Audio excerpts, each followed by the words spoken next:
Good evening. I hope you've had a great day today. Welcome to BVJ's Bedtime Stories. I'm Big Voice Jay, and this is a show where we get you ready for a good night's sleep with public domain short stories just for you. Links to all the stories can be found at the show notes at bedtimewithbvj.com. And if you'd like to support the show, there's a Buy Me a Coffee link on every page and post. Tonight, we continue our story, The Wizard of Oz by L. Frank Baum. Once more in the same year the Viking went forth, though the storms of autumn had already commenced to roar. He went with his warriors to the coast of Britain. He said that it was but an excursion of pleasure across the water, so his wife remained at home with the little girl. After a while, it is quite certain the foster mother began to love the poor frog, with its gentle eyes and its deep sighs, even better than the little beauty who bit and fought with all around her. The heavy, damp mists of autumn, which destroy the leaves of the wood, had already fallen upon forest and heath. Feathers of plucked birds, as they call the snow, flew about in thick showers, and winter was coming.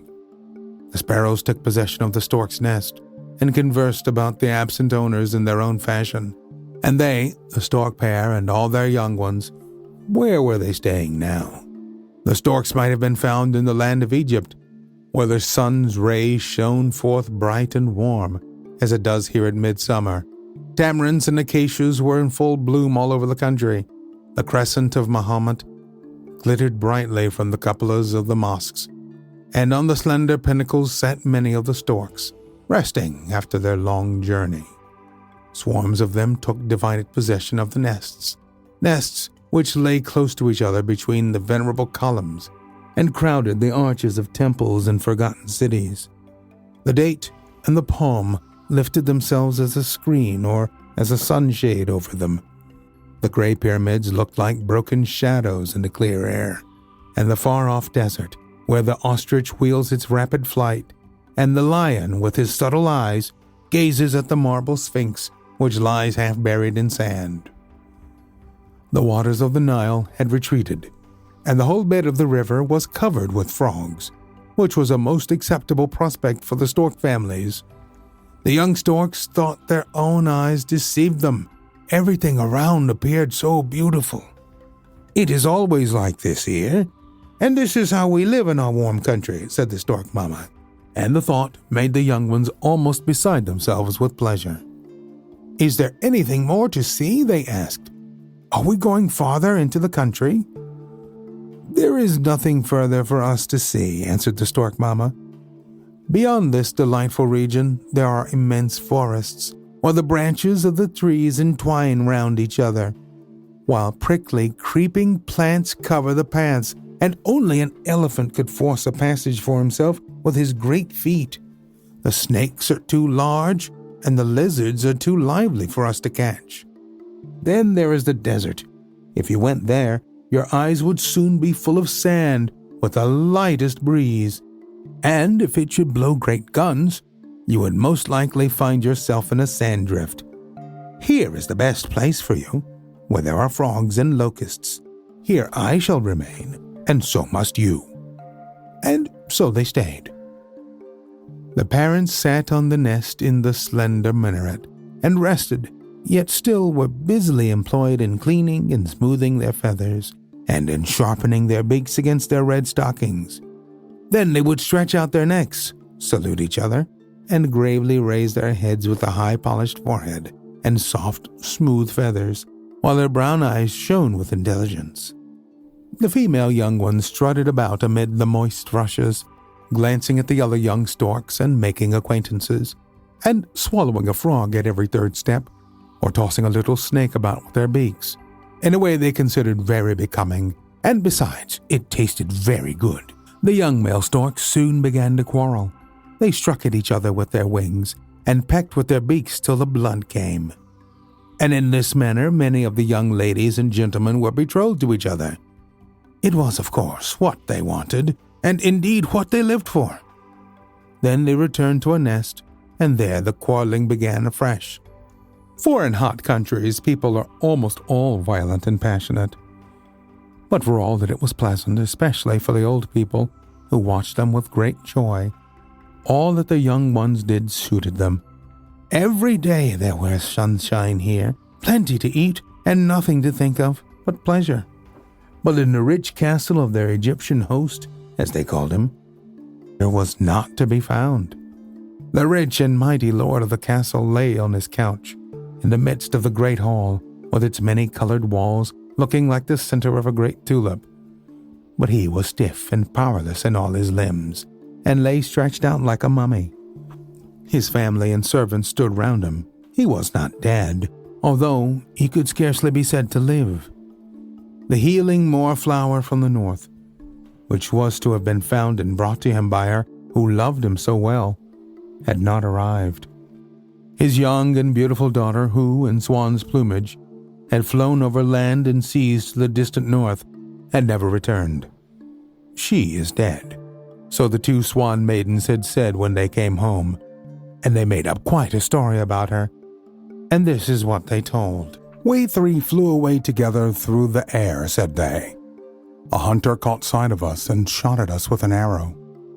The arrow struck our young friend and sister, and slowly singing her farewell song, she sank down, a dying swan, into the forest lake. On the shores of the lake, under a spreading birch tree, we laid her in the cold earth. We had our revenge. We bound fire under the wings of a swallow, who had a nest on the thatched roof of the huntsman. The house took fire and burst into flames. The hunter was burnt with the house, and the light was reflected over the sea as far as the spreading birch, beneath which we laid her sleeping dust. She will never return to the land of Egypt." And then they both wept. And Stork Papa, who heard the story, snapped with his beak so that it might be heard a long way off. "Deceit and lies!" cried he. "I should like to run my beak deep into their chests, and perhaps break it off," said the Mama Stork. "Then what a sight you would be! Think first of yourself and then of your family. All others are nothing to us." "Yes, I know," said the Stork Papa. "But tomorrow I can easily place myself on the edge of the open cupola, when the learned and wise men assemble to consult on the state of the sick man. Perhaps they may come a little nearer to the truth." And the learned and wise men assembled together and talked a great deal on every point. But the stork could make no sense out of anything they said. Neither were there any good results from their consultations, either for the sick man or for his daughter in the marshy heath. When we listen to what people say in this world, we shall hear a great deal. But it is an advantage to know what has been said and done before. When we listen to a conversation, the stork did, and we know at least as much as he, the stork. Love is a life-giver. The highest love produces the highest life. Only through love can the sick man be cured. This had been said by many, and even the learned men acknowledged that it was a wise saying. "What a beautiful thought!" exclaimed the Papa Stork immediately.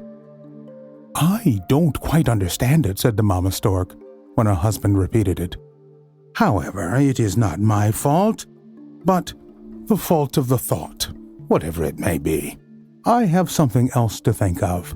Now the learned man had spoken also of love between this one and that one, of the difference of the love which we have for our neighbor, to the love that exists between parents and children, of the love of the plant for the light, and how the germ springs forth when the sunbeam kisses the ground. All these things were so elaborately and learnedly explained that it was impossible for Stork Papa to follow it, much less to talk about it. His thoughts on the subject quite weighed him down. He stood the whole of the following day on one leg, with half-shut eyes, thinking deeply. So much learning was quite a heavy weight for him to carry. One thing, however, the Papa Stork could understand.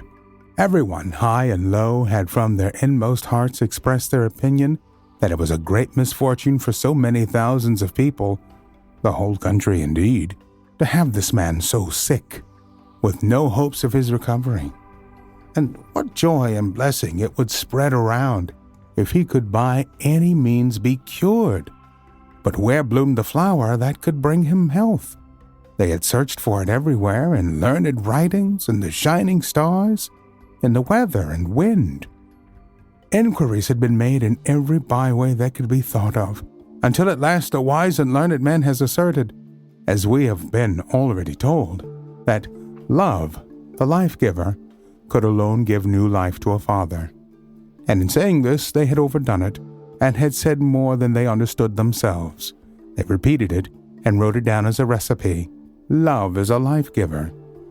But how could such a recipe be prepared? That was a difficulty they would not overcome. At last it was decided that help could only come from the princess herself, whose whole soul was wrapped up in her father, especially as a plan had been adopted by her to enable her to obtain a remedy. More than a year had passed since the princess had set out at night, when the light of the young moon was soon lost beneath the horizon. She had gone to the marble sphinx in the desert, shaking the sand from her sandals, and then passed through the long passage which leads to the center of one of the great pyramids, where the mighty kings of antiquity, surrounded with pomp and splendor, lie veiled in the form of mummies. He had been told by the wise man that if she laid her head on the breast of one of them, from the head she would learn where to find life and recovery for her father. She had performed all this, and in a dream had learnt that she must bring home to her father the lotus flower, which grows in the deep sea, near the moors and heath in the Danish land. The very place and situation had been pointed out to her, and she was told that the flower would restore her father to health and strength. And therefore, she had gone forth from the land of Egypt, flying over to the open marsh and the wild moor in the plumage of a swan. The Papa and Mama Storks knew all this, and we also know it now.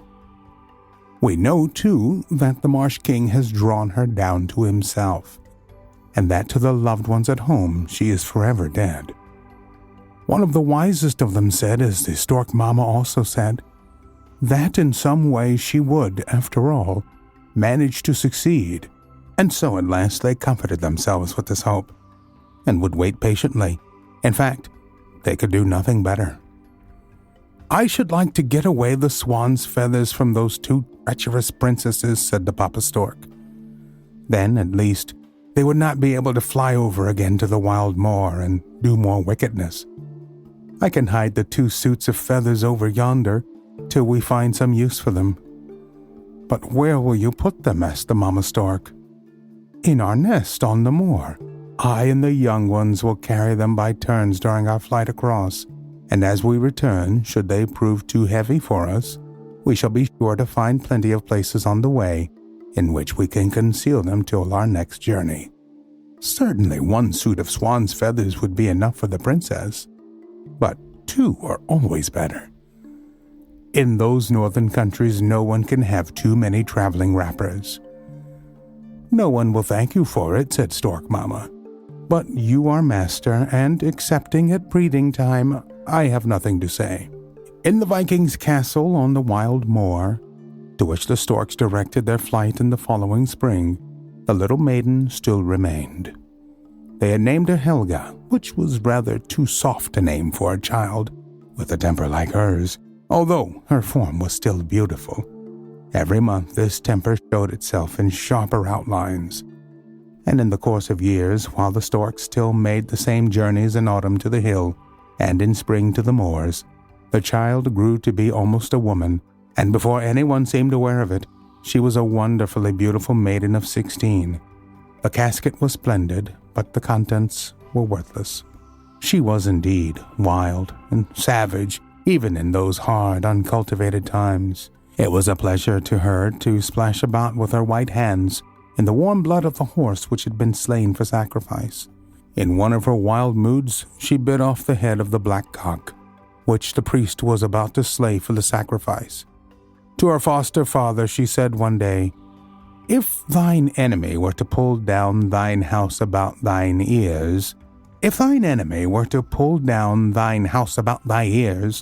and thou shouldst be sleeping in unconscious security, I would not wake thee. Even if I had the power, I would never do it.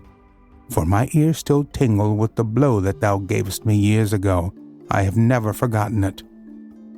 But the Viking treated her words as a joke. He was, like everyone else, bewitched with her beauty, and knew nothing of the change in the form and temper of Helga at night.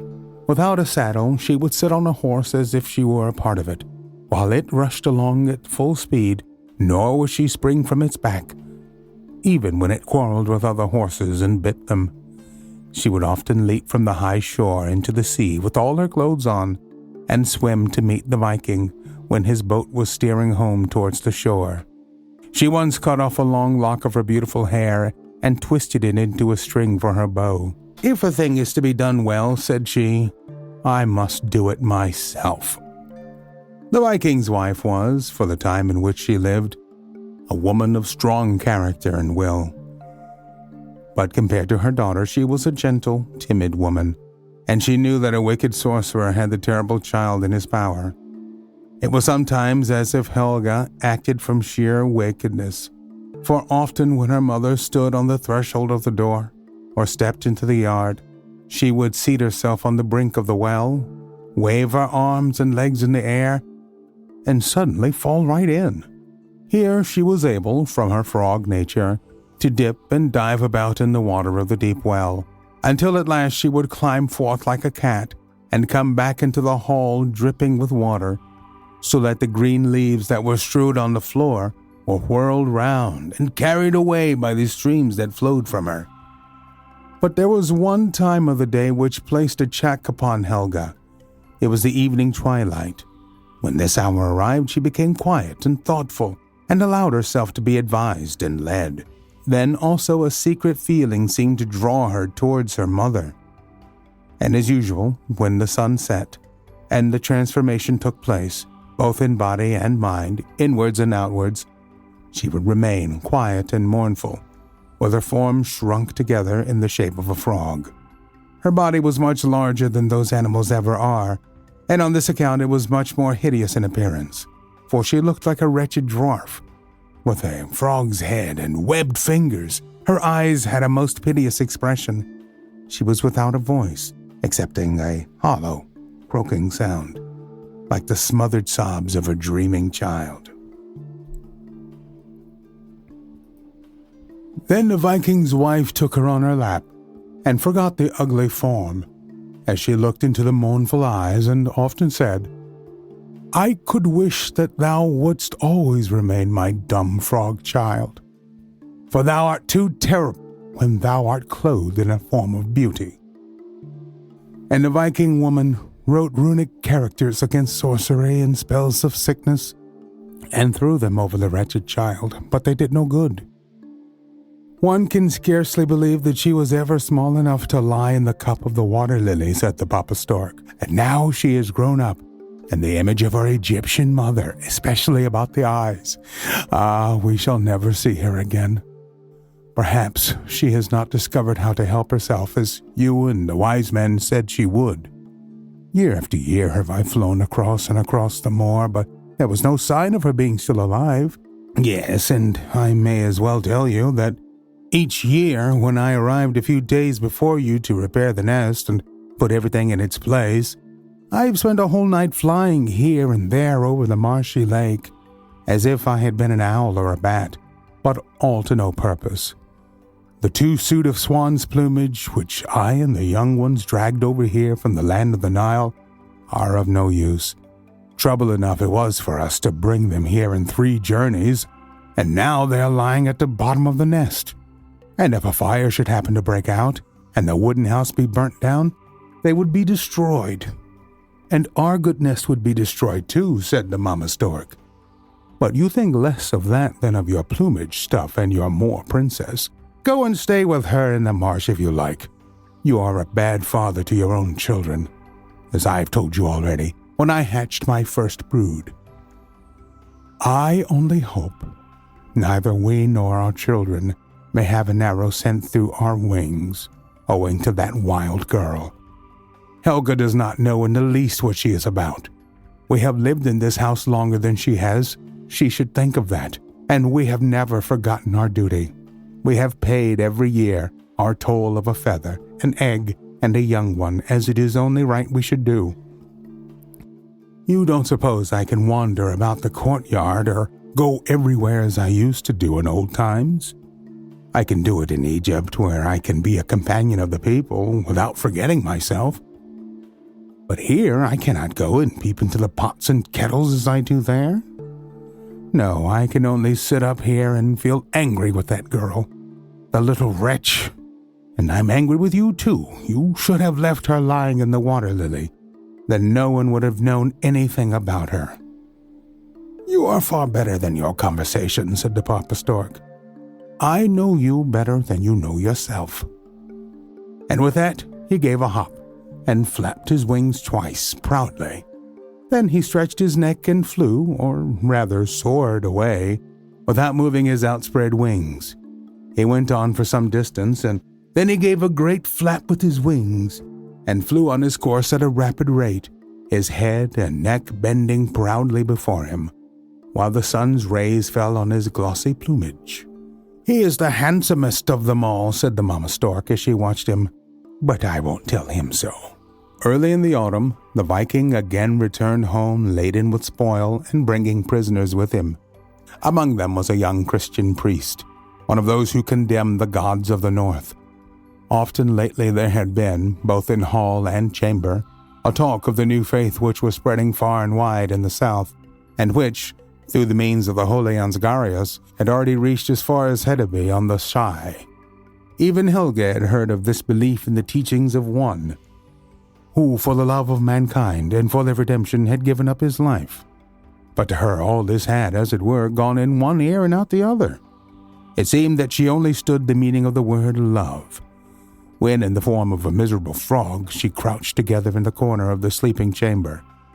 But the Viking's wife had listened to the wonderful story and had felt moved by it. On their return after this voyage, the men spoke of the beautiful temples built of polished stone, which had been raised for the public worship of this holy love. Some vessels, curiously formed of massive gold, had been brought home among the booty.